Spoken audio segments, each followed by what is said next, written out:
like to begin by acknowledging the traditional owners and custodians of the land on which I am currently situated, Whadjuk Noongar Budjar in Western Australia. I pay my respect to their elders past, present and emerging, and recognise their enduring connection to land, water and culture. I also acknowledge the strength, resilience and contributions of Aboriginal and Torres Strait Islander peoples across this region and the nation. So I just checked the recording is on. It's a great honor to host the 42nd ArchiTalk today, and an even greater privilege to welcome Fred Chaney as our keynote speaker. Fred is the director of TRCB, one of Western Australia's leading homegrown architectural practices. TRCB has a strong presence in urban design and master planning and is active across education, retail, and mixed-use development. After graduating from the University of Western Australia, Fred pursued a master's degree at the University of Cambridge, where he studied the history and philosophy of architecture. His dissertation, Concepts of Nature and Redemption in the Work of Le Corbusier, continues to shape the thinking and philosophy behind his architectural practice. Beyond design, Fred has contributed significantly to the profession through his role as a board member of the Green Building Council of Australia and a professional member of the Western Australian Planning Commission, demonstrating a deep and ongoing commitment to the sustainable growth of our cities, particularly here in Perth. We are truly privileged to have Fred with us for ArchiTalk number 42. So please join me in welcoming him and hand it over to you. Fred, if you want to say hello, and then please go ahead. Thanks, Carissa. Thank you very much for the invitation. Carissa and I have also had the shared privilege of working together on a jury today over the last month or two related to the AIA Awards, and I guess on the back of that little collaboration, Carissa invited me to become part of this very nice institution within an institution, these talks that you host at Curtin University. So thank you very much for the invitation, Carissa. Pleasure. Can you see the first slide now? Is that showing? Yes. Great. Okay. I'll just make sure that's all working. I'll go. Yep, that's fine. I'll go back up to the first slide and just talk a little bit about what I want to say today. I want to share some thoughts about the nature of the collaborative project that I think is architecture, about why I and my colleagues choose to work in a practice oriented to the public sphere, the opportunities that arise both personally and professionally from good relationships, and some more personal predilections and interests. I've entitled the talk Architecture Plus because I want to talk about more than buildings. It's about the spaces in between. It's about thinking about and worrying about our cities and regions. It's about how we practice as architects, all of which relates to a more public kind of practice. Collaboration is about collaboration inside and outside the practice, and recognising that almost no individual architect has all the skills necessary to create great buildings and places on her or his own. And despite working in large firms for most of my career, it probably took me 25 years to fully appreciate the importance of collaboration and what that can bring to our collective work. I've just started with a couple of slides of I guess a very different era in architecture, and one which still continues to sort of fascinate me, but one which I think also led to a whole series of misconceptions about what would produce great cities and what would produce the right sort of environments right around the world, really. This sort of hand of God moment that Le Corbusier captured for himself. He was a great writer, of course, and a really interesting thinker, as well as a really brilliant architect. He was a great artist and painter in his own right. But of course, like all practices, it was also about the collaboration. And I think, interestingly, even now, I think I'm not sure the way we teach architecture and the way we talk about architecture, particularly within the sort of undergraduate world and even in the postgraduate world, I'm not sure that it fully embraces the fundamentally collaborative nature of practice. I am going to talk about these issues in part through the work of our own practice. We're a sort of an interesting agglomeration in a sense, in that we are the combination of three architectural practices. Taylor Robinson, which was kind of the mothership, if I might call it that, a well-established Perth-based practice, started in 1995. Broderick Architects, which is actually a slightly older practice, founded by my now partner, Eamon Broderick's father, Michael, back in the early 70s. And then my own practice, Chaney Architecture, which was only established in the teens, I suppose. And then we all came together in 2018. From my perspective, it was a sort of slightly unanticipated gathering. I established my own practice with my wife and practice partner, Jodie, who's a graduate of your own university and school. And we were enjoying our practice.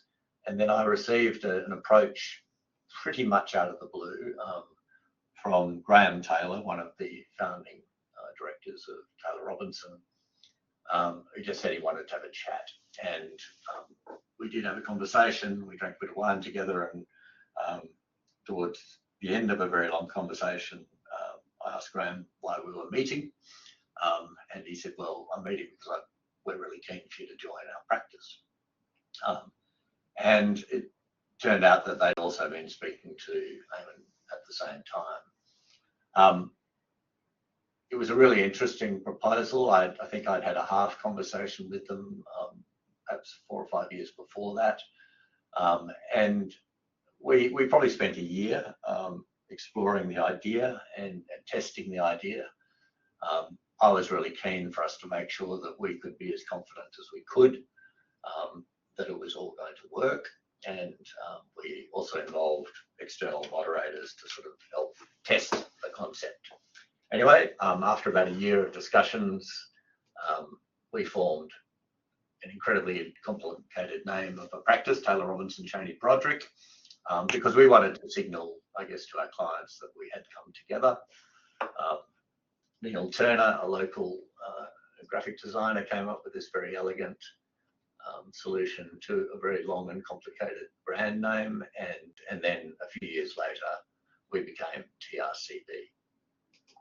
We're about 50 people, and I think really significantly we're actually 23 or 24 registered architects, and that's a very high percentage of registered architects in terms of practice at our sort of scale. And it hasn't happened by accident. It's actually happened because since the foundation of the practice, firstly Lee Robinson and then others within Taylor Robinson, and more latterly Eamon Broderick, Lawrence Lim, former significant practitioner within our practice, and lately Josh Mangan, who is now a member of the Architects Board of Western Australia. There's been a whole series of people who've put great stead and great value on I guess professionalism, on registration, on getting registered sooner rather than later, and that's extended to running all sorts of professional practice tutorials to really support young architects as they seek their registration. There are other architects in Perth who've also done great work in this space, not least Paul Rossum, who I think was recently awarded the President's Award for his contribution to architecture generally, but also particularly to his work in helping to train registered architects. So look, that's a very potted short history of how we came to be TRCB. And I now want to just share a little bit of personal history. And I suppose some experiences and some influences that have informed both my practice and what we're doing here at TRCB.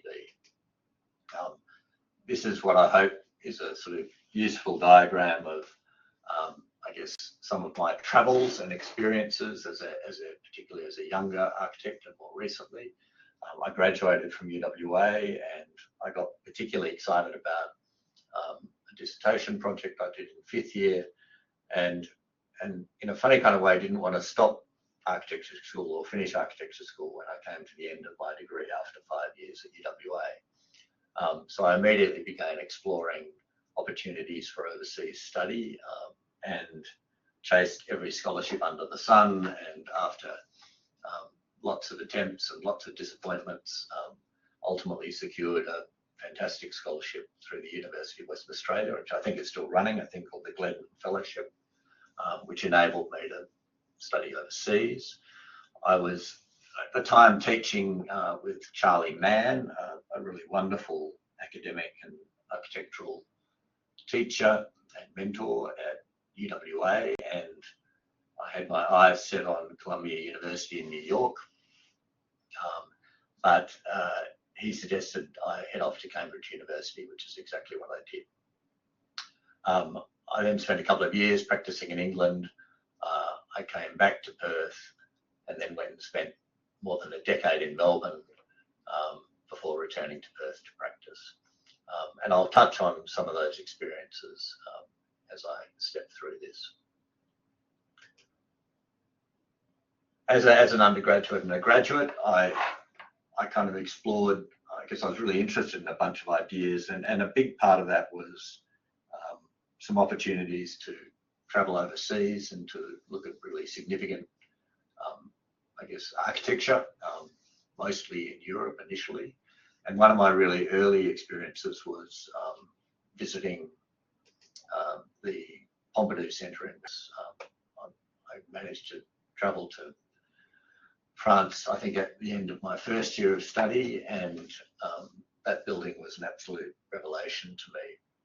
And it was partly about the building, but it was also very significantly about the public space around the building. And as anyone who's studied the Pompidou Centre of the Beaubourg, a really wonderful, extraordinary project designed by Piano and Rogers in the early 70s and won in competition, you will know that part of the reason they were successful in the project was not just the radical sensibility of the architecture and the radical, almost political ideas of the architecture. It was also the creation of a very significant public square. So they turned, as I understand it, they turned the competition on its head, said, let's put all the program in this taller, tighter footprint, taller building and tighter footprint, and let's create a really significant public space adjacent to the building. And there's many interesting things about that public space, but one of them is the way that this very contemporary and modern building at the time interacted with the public space, not just at the ground plane, but also as you moved your way up through the building. And this incredible escalator that sort of snaked its way up actually gave you a view down over the public space and this changing way of engaging with it. There are always performances happening within the space, and you get these fabulous kind of circles, almost perfect circles of people that form around different performers, whether they're musicians or fire eaters or whatever it is. So that was a kind of a bit of a seminal experience for me. I continued to hold both architects in the highest regard. And in fact, later when I came to study in the UK, I actually was able to attend some lectures by Richard Rogers and others. And perhaps unsurprisingly, a lot of these significant architects rarely disappoint when you are able to actually see them in the flesh and hear them talk about what drives them. I also, as an undergraduate, discovered some really interesting textbooks, thanks to some really fabulous tutors, people like Jeff London, who were really, I think, transforming the School of Architecture at UWA at the time. So this was Venturi's very, very important book produced in the mid to late 60s, which was really one of the first attempts to kind of re-explore the city along with people like Aldo Rossi, and to explore the complexity and riches of traditional cities. And another book by Colin Rowe and Fred Curter, which relates in part to Venturi, which was again really challenging the nature of the modern city.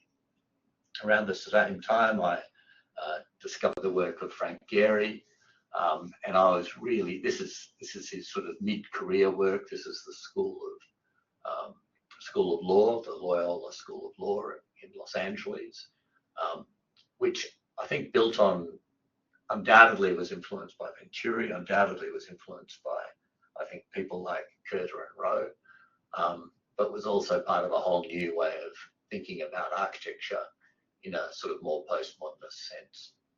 I still find his sort of mid-career work as interesting as the later work, reflected in places like Bilbao and his Disney concert hall and the work he did, the only work I think he's done in his hometown of Toronto, the Ontario Art Gallery.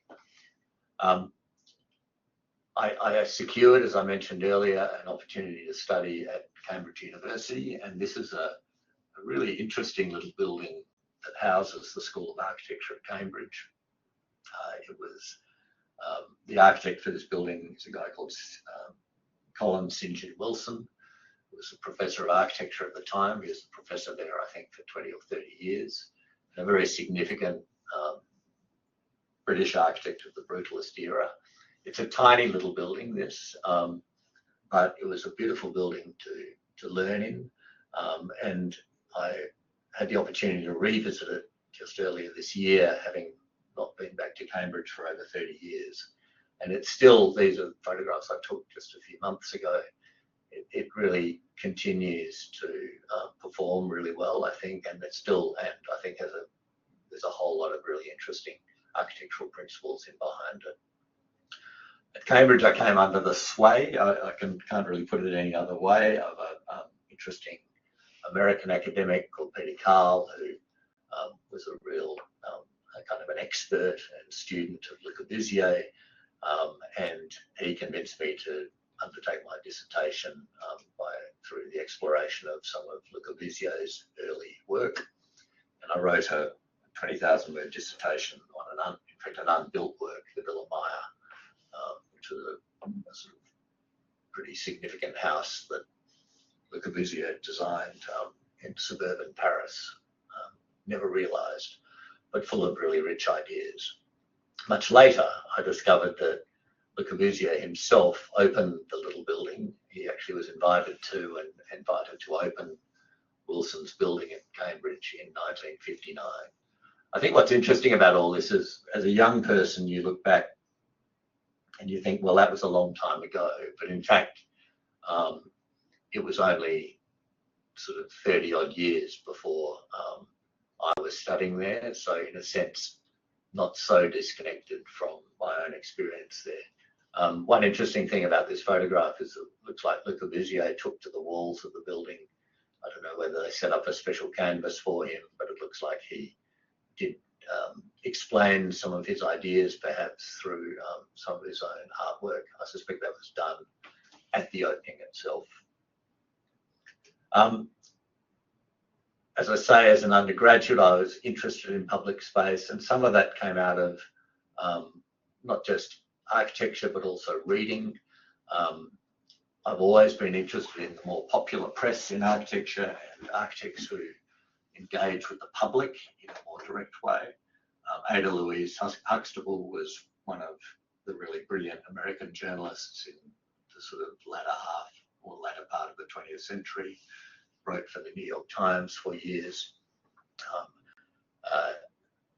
Michael Sorkin, of course, is another who I think has really enriched the sort of the architectural community through his architectural journalism, and tragically died. He was a victim of COVID in the early parts of the COVID pandemic in New York. And Richard Sennett is, in fact, a sociologist who's written a lot of interesting things about public space and the importance of public space, not just in terms of architecture and town planning, but in terms of democracy. Another personal interest of mine is the visual arts, and that was enriched by some fantastic academics at UWA, Jeff London on the right, and his name escapes me this very second, but a wonderful fine arts academic. And together, Jeff and his partners in the school created a whole new Department of Fine Arts associated with the School of Architecture, and taught in a really rich way, not just the history of architecture, but also the history of fine arts, and particularly modern fine arts. So those of us who were lucky to undertake that coursework discovered Picasso, discovered De Chirico, and discovered people like Howard Taylor, a really wonderful West Australian artist who is very, very well represented at Curtin University. So for any Curtin University students who might be listening to this, or who might listen to this, I recommend that you get out and about in your campus and discover some of both of these works on the right, part of the Curtin University collection. And the last, but really I guess the primary theme of this talk is really to talk about collaboration. And as I mentioned at the beginning, it's really collaboration both within the studio and without the studio. It's collaboration with other architects, and our own practice collaborates regularly with other practices both here and on the East Coast. And we always find that it's an enriching experience. And we always find that the more we engage with other disciplines, and the earlier we engage with other disciplines, the richer our projects can become. I guess a sort of eye-opening moment for me as a young architect was to discover the work and the significance of an engineer called Peter Rice, who was one of the young sort of and very brilliant engineers of Arup. He came out to Australia, as I understand it, and worked on the Sydney Opera House not long after graduation. He was also the lead engineer working absolutely hand in glove with Piano and Rogers on the Pompidou Centre. And then those relationships continued well into his career, which was tragically curtailed in his early 50s. I think he died in the early 1990s. But being aware of these sorts of working relationships, I guess, started to open my eyes to the fundamentally collaborative nature of architecture and the fundamentally collaborative nature of really great architecture. This next slide just starts to talk to, I guess, some of those relationships in terms of my own, I guess, recent career, and the way that those relationships, I guess, are not just underpinning really interesting and important architectural outcomes, but they also become really great professional and sometimes personal relationships. And this diagram starts to describe some of the opportunities that arise out of those relationships. And in my case, it was initially a relationship with Taylor Cullity Lefleen, TCL Landscape Architects, and doing some work with them initially in Melbourne and then later in Perth, the State Library of Western Australia. That in turn led to an opportunity through them where TCL were the lead consultant on the Scarborough waterfront, and we were able to undertake work with them on that wonderful project. Through the Scarborough project, I met UDLA, a brilliant Perth-based landscape practice who jointly led the Scarborough project with TCL. We then worked with UDLA on a quite modest, but we think very rich and interesting project in Geraldton that I'll talk about a little bit later. And in turn, both of those projects were undertaken with Arup. Perhaps surprisingly, I'm not sure that Arup would still be working on relatively modest projects at that scale, although the Scarborough project was pretty significant. But again, we developed a terrific working relationship with some really fine structural engineers at Arup.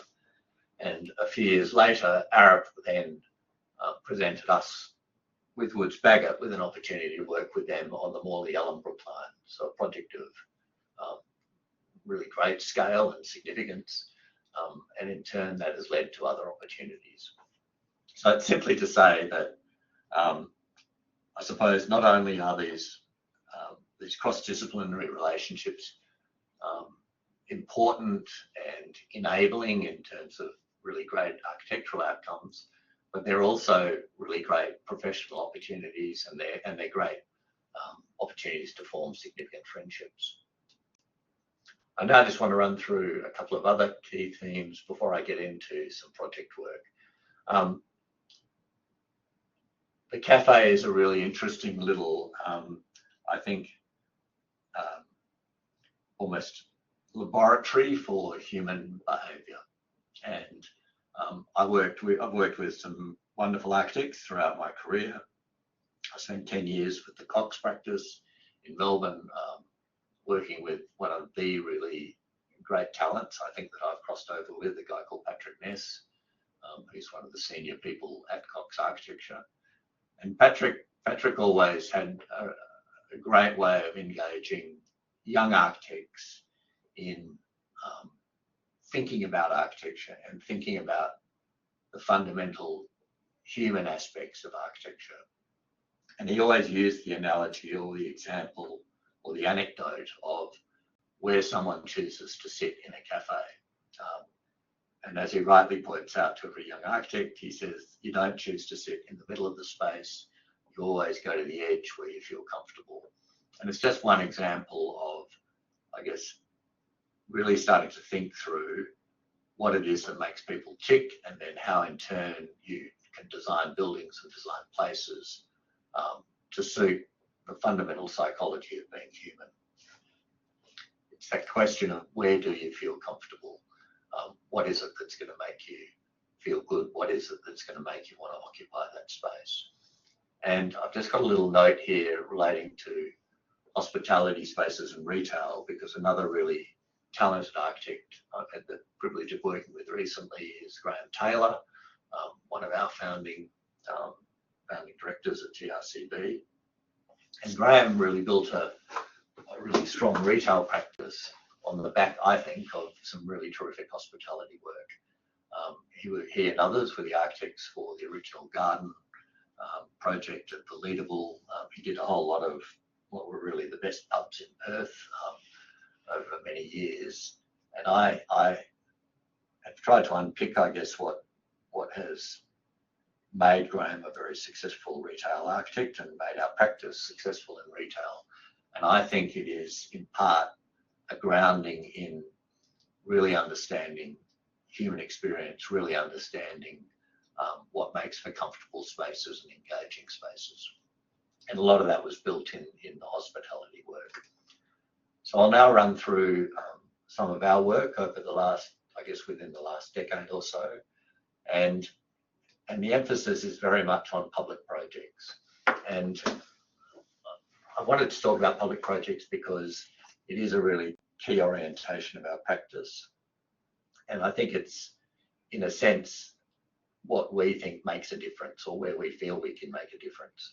And it's not just at large, it's not just in terms of large scale work, it can be smaller scale work, but it's work that, I guess, within which the public can engage, whether that's schools, whether that's public spaces, whether that's sporting facilities, whether that's cultural facilities.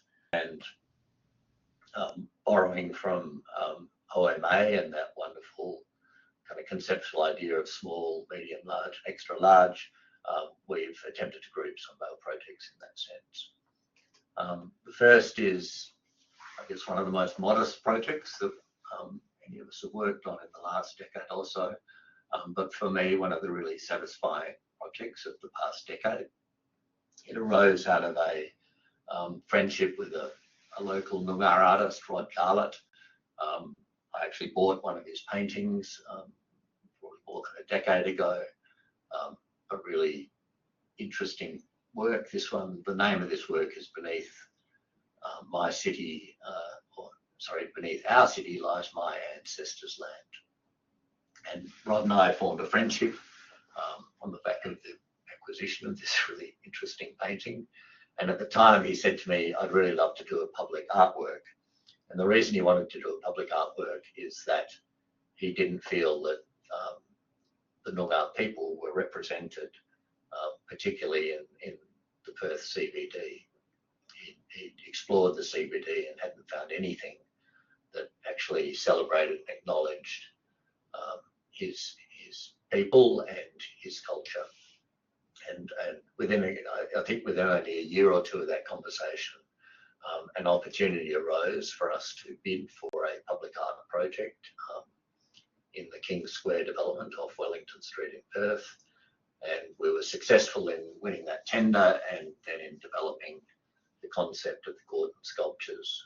These are the maquettes that were developed with a really wonderful local sculptor called Richie Kuhout, who collaborated with Rod on the project.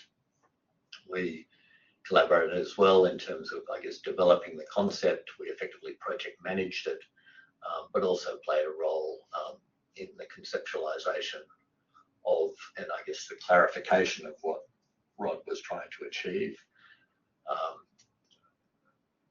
There was a very clever young architect, Catherine Roden, who was working with us at the time, who was a student who I think had a really key role actually in kind of unlocking this idea of celebrating and commemorating these Noongar men.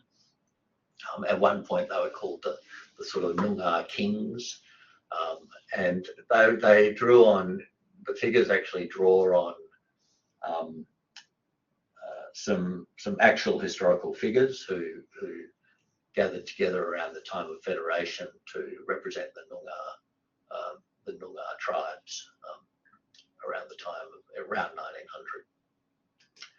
1900. It was a really important project for everyone involved, but what felt really significant for all of us was that it felt like the Noongar community re-establishing a kind of foothold in the city and in the heart of the city of Perth. I know I'm running out of time, so I'll keep moving quickly through this. 15 minutes, Fred, thank you. This was another collaborative project with a fabulous, another fabulous Noongar artist, Chaney and Eamon. We were actually commissioned by TCL and UDLA, two wonderful landscape practices, to undertake a series of architectural overlay works at Scarborough Beach. It was a really interesting, when I guess historically architects don't typically engage as sub-consultants to landscape architects, but in this case the landscape architects led this project. They prepared the master plan and led the redevelopment of the public realm of Scarborough, and quite a long way into the project we were engaged to undertake a series of architectural elements, some sun shading elements and some amenities blocks within the precinct. And it was a really wonderful process. We went through a whole series of iterations, and right at the end, the MRA, who were our client, asked us to engage with Sharon as a public art or public artist to assist with the project. In reality, the project was well developed at that point, and we were all scratching our heads a little bit to think about how, I guess, how a public art element could contribute to the project. But Sharon immediately identified the sort of shade elements of these structures as something that she could work with. And I personally think she added enormous value to the outcome, and they really have become a sort of an iconic element within Scarborough. I guess the point of all of these conversations or all these stories is the central role of collaboration and collaborators across all sorts of different disciplines. This next project is a project of Eamon Broderick's that he actually designed just before we came together as practice partners. And for me, it was a really key project. One of the things Eamon and I did before we joined up was to go and look at each other's work. And when I saw this project and when I heard a bit more about the background for the project, including the fact that Arup, again, if I remember rightly, I think they were the engineers on this. If they weren't, they certainly were on many of his other projects. So we had these kind of common collaborators on our work. But when I saw this building, I just thought it was an incredibly deft piece of work. It was utterly focused on its user group, if I might use that term, the primary school children of North Shore Christian Grammar. And it created these beautiful, beautiful sort of opportunities for children to engage with the building and play with the building as much much as it created educational spaces and classrooms. I talk about our partnership as an arranged marriage, but I feel like it was an incredible piece of good fortune for Taylor Robinson effectively to introduce Eamon and me to each other. We knew of each other but didn't really know each other well, but I certainly found a wonderful partner in Eamon. And the key thing about our partnership has been really a common philosophy around just about everything.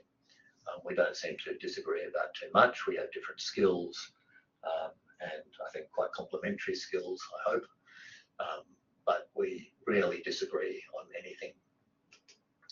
Another project is the little project in Geraldton that I talked about. Again, a very modest project, but with a really fine group of collaborators. Again, Arup with the engineers on this project. Again, a really fine public artist, in this case, Trevor Richards. Effectively UDLA with a lead consultant, the landscape architects with a lead consultant on this, but we undertook, again, a series of architectural overlay works. I kind of touched on the, I guess, my own interest in the visual arts, and when I go to a town like Geraldton, I find it impossible to look at an urban environment like this. This is the main street of Geraldton. I find it impossible to look at streets like this without looking at it through an artist's eyes. And I don't mean my own eyes, I mean artists with whom I'm familiar.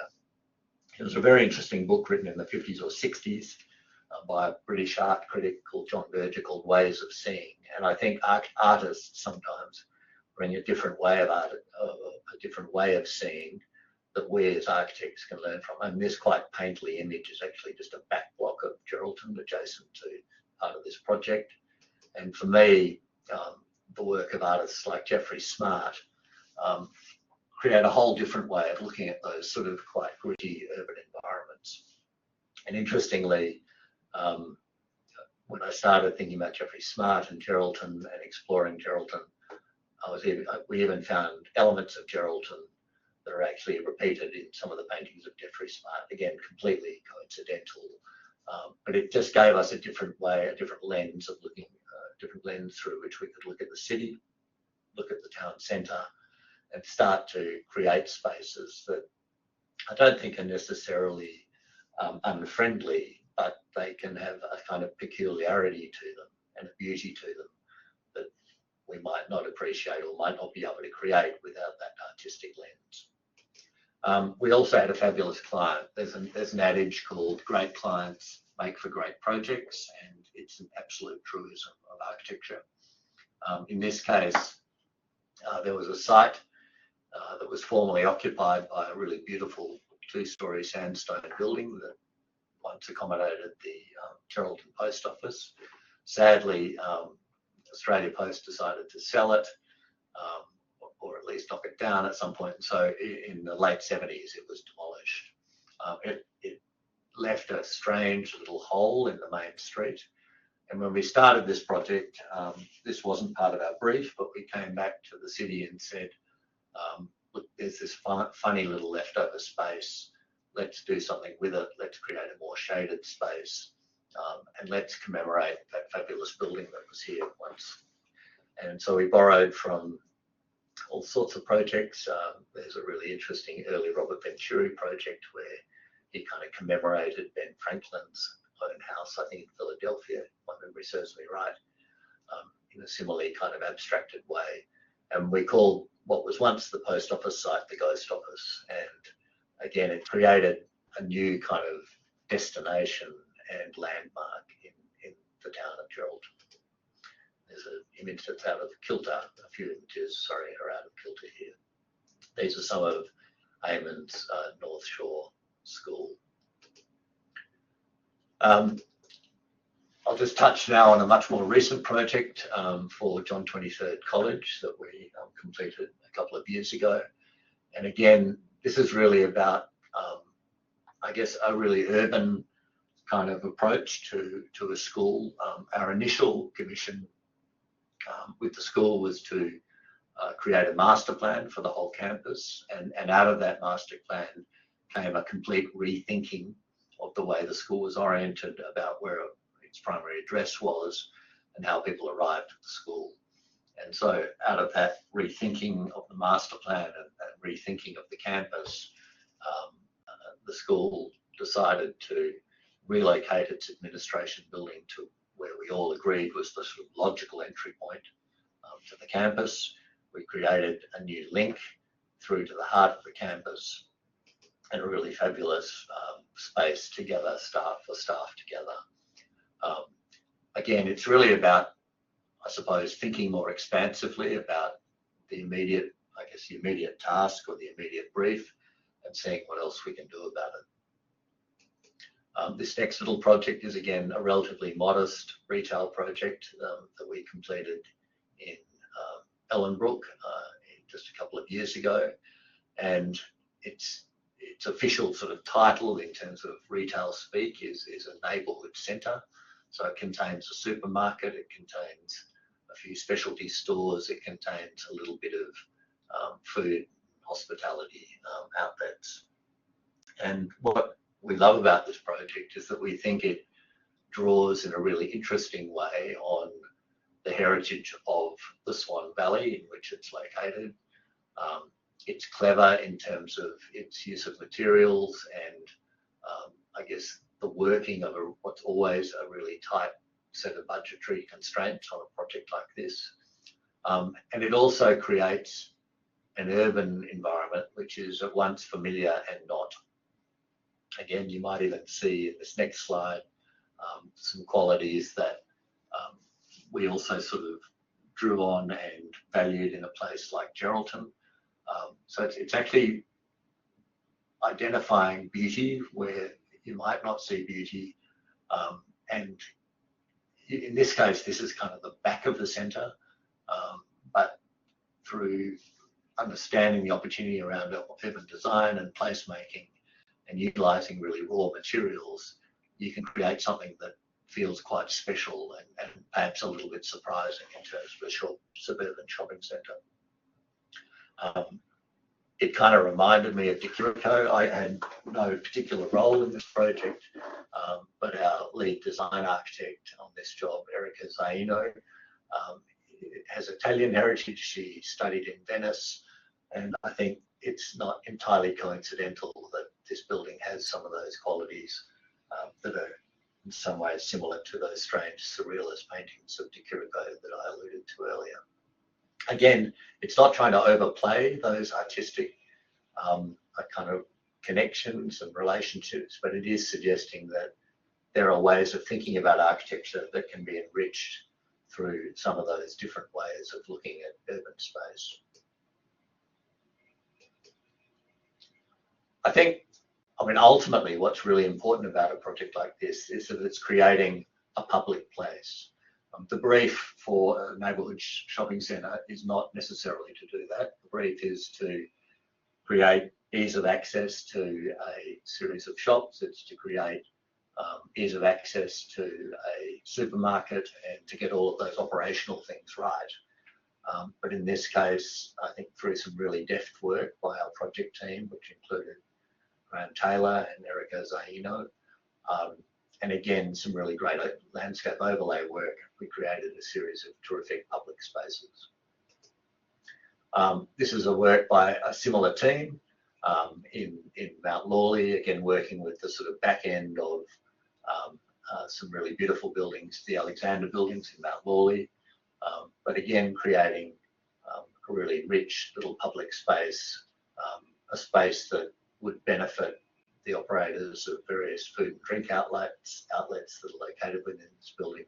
It also creates a small commercial space associated with it, and it solves a whole lot of quite complex level challenges. This used to be a completely inaccessible series of spaces, and through ramps and stairs we're able to create a really inviting new entrance to the back of this development.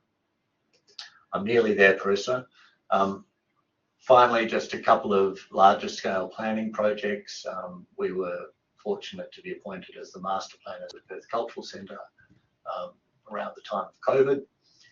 Again, partnering with TCL and after that UDLA on the master plan and some more developed work that we undertook for the cultural centre. And again, it was all about the collaborative process, particularly with our landscape partners on this project. And the driver for this was really around creating a series of much more welcoming public spaces. The cultural centre has been a shockingly neglected major sort of public space in the city for over 30 years. It contains pretty much all of our major cultural institutions, but in our mind, it never had dealt effectively with its public spaces. They really felt like leftover spaces. And the big driver here was to create a space that people would be drawn to in its own right. All of the cultural institutions are kind of wanting to draw more people into them, whether that's the State Library, the museum, WA Museum Boulevard, the State Gallery of Western Australia. And this was really about creating a kind of welcome mat and a kind of breakout space, if you like, for each of those institutions, but also dealing with the entry points and the interfaces of the precinct to create a much more welcoming series of gateways. The really exciting opportunity at the Cultural Centre is to transform Rose Street, which has really been treated as a service street, and to create a much more engaging entry and gateway into the precinct. Finally, I'm just going to finish with a couple of larger scale projects that our office has been responsible for. Karrinyup Shopping Centre in joint venture with Hames Charlie. And again, really rethinking the idea of the shopping centre, not just as a series of enclosed malls, but as really engaging public spaces and landscape spaces, not just for adults, but also for children. The very last project is a really wonderful opportunity that we've had to work with Woods Bagot. We've recently completed the Morley Ellenbrook line. And again, it was a team of now well-established working relationships, not just with Woods Bagot, but also again with our architectural partners, TCL and UDLA. And again, a really great focus on the public realm and what can be done in and around the stations as well as within the stations themselves. We're really proud of this project. Woods Bagot were wonderful leaders. They led the project, but they were also great collaborators, and the project was undertaken in a highly collaborative manner, again, not just with the architects, but with the whole landscape team. So, Parissa, I'm going to leave it there. I'll just pop up a few key ideas that I think are reflected very much of the work I've shown, and I'll try and conclude it now. Thank you. Thank you so much, Fred. Fantastic, very inspiring talk. Thank you for sharing your experiences with us. I would like to open that to participants. If they have any questions, you can turn on your mic or just type your questions and I can read it out loud for Fred. Okay, we have a question from Savannah. Savannah, would you like to turn on your mic and ask, or you happy for me to read? Okay, yeah, sure. You can't use your mic. I will read that for you then. You shared a lot of awesome projects. May I know what difficulty you faced in these projects? Okay, I wonder which one to choose. Look, every project has enormous challenges, I think. But and look, sometimes it's around communication. I think making sure that the right people are engaged and communicated with and engaged in the journey and the process is really critical, and we don't always get that right. No one likes surprises. No client likes surprises. Other consultants don't like surprises. So I think really effective communication and establishing who needs to be spoken to when and what sort of sign-offs you have, they're really important parts of project planning that we haven't, I guess I didn't really touch on today. And I guess the other part is ensuring that everyone is engaged in the ideas of the project. I think sometimes both internally and externally. And by that I mean even with our consultant team. I think occasionally architects underestimate, I guess, the value of their consultants and their expertise and their capacity to enrich a project. So I think perhaps the challenge I'm talking about is setting aside enough thinking time and planning time to map out a process where you really enable all of the abilities and capacities and expertise and knowledge of everyone on the project, including your client, including our clients, to input into a project. When we get the process right, we try to set up a series of design principles and objectives. So it's not just about talking about the architectural matter at hand. It's actually saying this is what we're trying to achieve, and it becomes the sort of ongoing test bed of any ideas.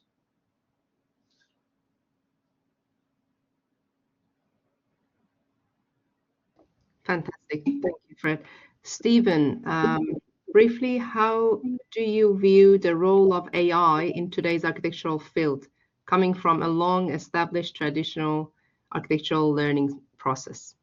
That's such a good question, and I certainly don't have the answers, Stephen. But I think what we do know is that there are great efficiencies in it, and I think there are ways of using AI to test things, and certainly lots of people are using it in written form now. So obviously people are using AI to generate text. It's a great way to actually test stuff that you actually might generate yourself. So, if you're generating a response to something or a series of ideas, you can then test that with AI. Equally, you can do that, obviously, in terms of 3 dimensions. I mean, we've obviously tested out some things into, asking AI to sort of generate 3-dimensional stuff, and that's a really interesting space. It all feels a little bit superficial at the moment, but no doubt it's going to get increasingly sophisticated. So I think the opportunity as we're seeing it, and as we're hearing it from other architects and other practitioners, is just in the sort of, it seems to be speeding things up in an interesting way. You can test things out quickly. You can get to a kind of a summary statement a little bit more quickly. But look, who knows? I suspect the sky's the limit in terms of how it will change things, and it's obviously going to change things very, very rapidly. Emerging, they're all learning, really. I think Karen mentioned, great to hear your advocacy and for respect of other disciplines for cross-disciplinary practice. There is a lot of resistance. I am sorry, I just jumped into another comment. People are commenting. So I'm studying interior architecture, also joy and influence of fine arts, philosophy, architectural reading. So thank you for that. Camilo, thanks for sharing all these projects. Fantastic to see. I'm wondering, in the collaboration with different fields, what are some highlights or discoveries you encounter that help the design process by having the different perspectives? Look, I think in a funny kind of way, the artists' ones have been really enriching. Certainly, I mean, the landscape, we just have look, I've talked a lot about TCL and UDLA, but we actually work with a lot of landscape architects, and all of those collaborations. We work with 4L, a wonderful practice, on a lot of our educational projects. We've done work with Seed with the landscape architects at Karranath, and did wonderful. In fact, the little playground I showed you there was really their work. So there's any the landscape ones seem to be. I think landscape architects are intuitively, or perhaps they're trained better to collaborate, but we find them really easy collaborators. Sometimes the artistic collaborations have been surprising in terms of what they've turned up. And I mentioned the one with Sharon Egan at Scarborough, and we really, firstly, I'd never met Sharon, and she was brought in very, very late. We'd literally documented the whole thing when she was brought in. So it almost felt tokenistic, but it wasn't, as it turned out. And she just met with us a couple of times. We agreed there were a couple of opportunities, and then she came back with just these sort of stunning designs for these sort of stretch fabric structures on top of those arbors. And I literally think they've kind of become the leitmotif of that project and that precinct in a sense. And that was her, not us. But it was highly complementary to the work we did. And I've subsequently watched her work. I mean, she's now become a really, really significant practitioner, public art practitioner in Western Australia. She's always been a leading kind of Noongar woman here for a long time anyway. So that was really interesting. And then the other one are the engineering collaborations. And again, particularly around structural engineering, we would advocate that you should be talking to a structural engineer right at the beginning of every project. And sometimes it's because of their creativity, or it's always creativity, but sometimes it's because of the work at Scarborough, for instance, was highly kind of expressive, and it really took a very close collaboration with Arup to kind of develop those structures. But sometimes it's actually just about engaging an engineer so that you're efficient, your structural systems are efficient, and you're not spending money unnecessarily on the structure. So look, I would say all the possible collaborations are possibilities and present opportunities to really enrich what you're doing. Thank you, Fred. We only have, actually, I think we nearly should wrap up, but Garel, I see your hands up and you've been patiently waiting. Maybe we'll take that as the last question. And thank you everyone for all your comments and questions. Apologies, we just need to wrap up after this one, but feel free to, maybe email me your questions. I'm more than happy to send that to Fred. Garel, would you like to turn on your mic? Yes, of course. I'm not sure if you can see me. Yeah, I can. Yes, Garel. If you could just speak up a little bit. Yep. So my question was just about, you mentioned that you merged sort of 3 studios together, and what was one of the biggest inputs that came by joining 3, or by joining all of you 3 together, and what was the biggest challenge, and how did you overcome that? Yeah, sure. Yeah, I think it's a really good question, and it is full of pitfalls. I think you could say that. And so one thing we did do was, as I say, we got an external facilitator in, and we all got together outside of our offices. We met actually at the Institute of Management down in Floreat, and I organised for one of their kind of facilitation experts to sit down with us and really to ask hard questions and just to sort of test us out in terms of how we might manage issues as they arose once we'd all joined up. So we kind of tested that a little bit.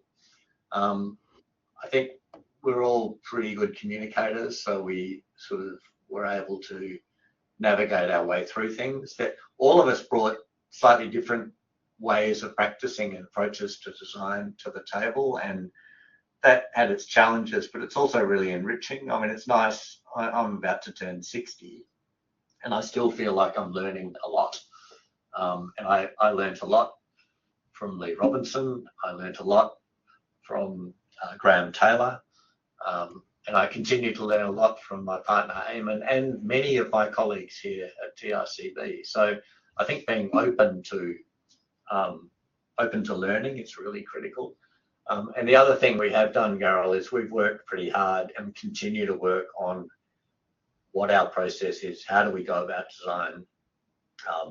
And we're trying to be structured about that. We're trying to do that in a disciplined way, do it in a way that asks all the right questions, do it in a way that brings the right people in at the right time, both internally and externally, including asking our clients how we're going and where things have gone well and where things haven't gone so well. But look, I think it has been a successful collaboration, but it does take work. Yeah. Fantastic. Thank you so much. Thanks, Fred. We really appreciate you shared your insights with us, and it was a pleasure for us to host this ArchiTalk for sure. I would like to thank all the audience as well. Thank you very much for joining us. There are many people still there after 12. But I just wanted to reiterate that we recorded the presentation and all other presentations as well. You can find them on our ArchiTalk website. So it's architalk.org. Please feel free to just check that, rewatch, and enjoy. Thank you so much, Fred. I'll see you a bit later. Yep. Right. Cheers. And lots of thank you messages for you, Fred. If I don't know if you can see the text box. Yeah. Yes. Great. All right. We'll talk later. See you. Cheers. Bye.